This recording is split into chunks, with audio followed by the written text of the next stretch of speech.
Welcome back to Arc Salt Lake. Time right now is 7:37.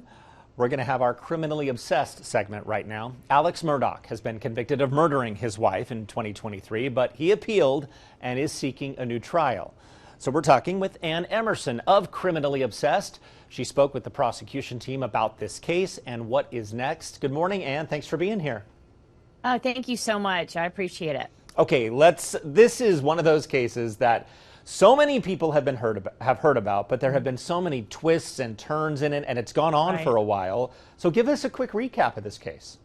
Well, this is the story of Alex Murdaugh, the disgraced Southern lawyer from a family of 3 generations of legal dynasty in South Carolina, who was convicted of killing his wife Maggie and son Paul back in 2023. As you said, we did an entire podcast from the very beginning because we saw all these twists and turns that were developing, all of these strange occurrences around it, these financial crimes that multiplied up until the millions of dollars that he was also convicted of taking from so many of his vulnerable clients. So it just snowballed. This is one of those cases that was, as the prosecution said, a gathering storm. And I mean, as we get close to an appeal to overturn those double murder convictions, we wanted to go back into the archives and really look at a very exclusive conversation that I had and my team that covered Murdaugh to begin with the prosecution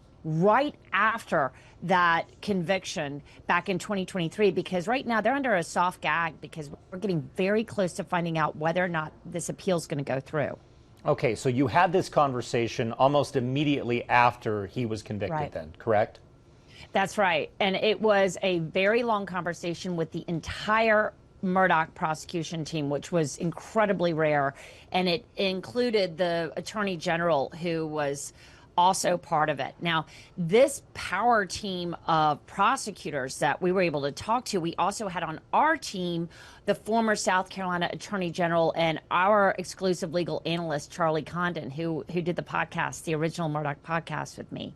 And he really was able to navigate in there what the prosecution did. And as we look back at it, Lincoln, it is so fascinating. Like already, like this episode just dropped last night, and already thousands of our viewers are watching it and commenting on it, because it is amazing to look at a case this complex and so interesting, with some hindsight now, to see where there could be leverage for the defense team to get in there and get these double murders overturned if it happens. We're waiting to hear what happens. So what are prosecutors saying about the potential for an appeal? And is this a fresh perspective? Because I know you said they're under maybe a limited gag order or something. Well, I've been able to talk to, able to talk to Creighton Waters before he presented his oral arguments. Creighton Waters, for all the people that are not completely obsessed yet with the Murdaugh story, Creighton Waters is the lead prosecutor in the Alex Murdaugh double murder conviction. And I sat down with him in the fall and kind of talked about what was going on as far as a possible appeal. He talked to me before the oral arguments were laid out in front of the South Carolina Supreme Court. What happened, and you can go back on our Criminally Obsessed as well, because I covered that live when we listened to the oral arguments just a month ago.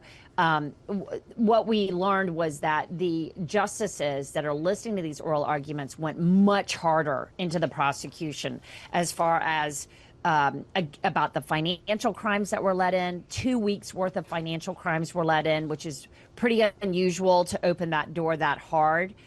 And also they went very hard into allegations of jury tampering that the defense laid out of the Colleton County Clerk of Court, Becky Hill, which, again, that is a very unusual situation, but she was accused of interfering with the verdict by the defense team.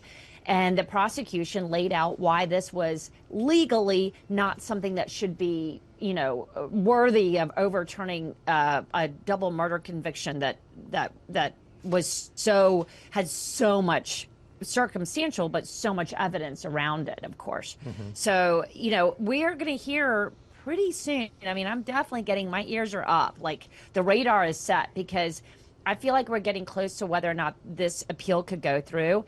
And I mean, can you even imagine this prosecution team having to retry Alex Murdaugh on the double murder convictions? He's not getting out of jail or prison because he's got these financial crimes right now. He's in there on some very, very long sentences. They made sure of that. But it, you know, it's kind of he still swears that he didn't kill his wife and son. So he's fighting this tooth and nail. All right, Anne, we have just about 30 seconds left, so I want to put you on the spot. You've covered cases for a long time now. What's your sense on whether this appeal will be granted? I think it's right now. I don't want to be on the fence for you, Lincoln. I want to tell you one way or the other. But I have to say, like, to me, this is a real 50-50. The chances that it could get overturned is because I've never heard these justices talk so strongly about how concerned they are about some of the issues, like the jury tampering allegations. Very, very, very concerned that enough hasn't been looked at. I think we could be going back to an evidentiary hearing, another one to look at more evidence of issues in this case. But they could also be just trying to, like, you know, button it up and say, no, we've done everything we can and this conviction stands. So I didn't give you the best, but that's where I'm at with it right now. So we'll have to see what happens. Hey, a 50-50 shot. It's a real answer, 50-50. Anne. So thank you so much. I appreciate it. Thanks for joining us. Yeah, absolutely. Anytime. Thanks. All right, a reminder for everybody. Anne is the investigative reporter for Criminally Obsessed, our new true crime team. If you are one of those people who listens to true crime all the time, you'll want to check out her daily show on YouTube. She's got some of the most fascinating deep dives on the stories everyone's talking about.